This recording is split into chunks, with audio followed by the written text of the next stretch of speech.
Chapeuzinho Vermelho e o Mistério da Floresta Encantada. Era uma vez, numa aldeia distante, uma doce garotinha chamada Chapeuzinho Vermelho. Ela era muito amada por todos, especialmente por sua avó, que morava na floresta.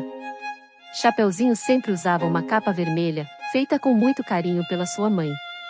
Um dia sua mãe lhe pediu que levasse uma cesta para a vovó. Ela estava doente e precisava de um pouco de alegria.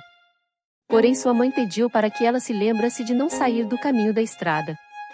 A floresta é grande e pode ser perigosa. Chapeuzinho, animada, pegou a cesta e saiu pela porta. Ela estava muito feliz em poder ajudar a vovó.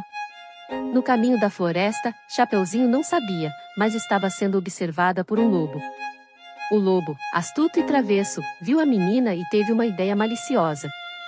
Com um sorriso largo e amigável, o lobo se aproximou da menina e logo perguntou onde ela iria com essa cesta tão bonita.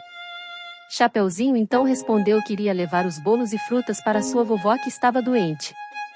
O lobo, vendo que Chapeuzinho não estava desconfiada, pensou em uma maneira de chegar primeiro à casa da vovó.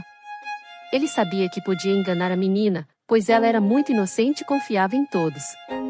O lobo com voz doce sugeriu que ela pegasse algumas flores para sua vovó. Assim, Chapeuzinho, toda feliz, saiu do caminho para procurar as flores. Enquanto isso, o lobo pegou o caminho mais rápido e foi direto para a casa da vovó. Quando o lobo chegou à casa da vovó, ele bateu à porta. A vovó, que estava descansando na cama, não sabia o que estava por vir. Mas, como a vovó estava na cama, ela não podia ver quem estava lá. O lobo entrou rapidamente, com um movimento rápido, a devorou, se disfarçando de vovó na cama, e esperando por Chapeuzinho.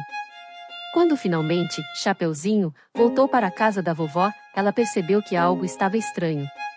Com voz curiosa a menina pergunta à avó. Vovó, a senhora está diferente hoje.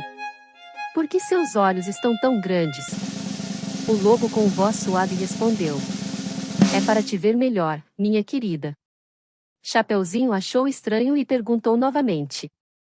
Ah, é? E por que as suas orelhas estão tão grandes? O lobo disfarçado disse. É para te ouvir melhor, minha querida. Chapeuzinho estranhando ainda mais questiona. E por que sua boca está tão grande?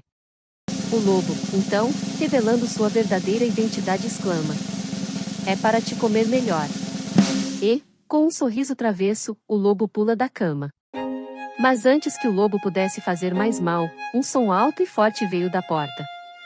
De repente, o caçador, que estava passando pela floresta, ouviu o barulho e entrou na casa da vovó. Ele sabia que algo estava errado e não perdeu tempo. O caçador entra na casa e afasta o lobo, que sai correndo, assustado. Com um movimento rápido, ele salvou Chapeuzinho e a vovó do lobo travesso. Aliviadas, Chapeuzinho e sua vovó sorriem. E assim todos ficaram em segurança. O lobo, por sua vez, aprendeu que não podia enganar as pessoas boas da floresta. E, a partir daquele dia, Chapeuzinho nunca mais saiu do caminho da estrada, sempre ouvindo os conselhos de sua mãe. E assim, com a lição aprendida, todos viveram felizes para sempre. E o lobo, bem, ele aprendeu que o bem sempre vence o mal. Não se esqueça de se inscrever no canal, curtir o vídeo e ativar o sininho para receber as notificações de vídeo novo. Obrigada!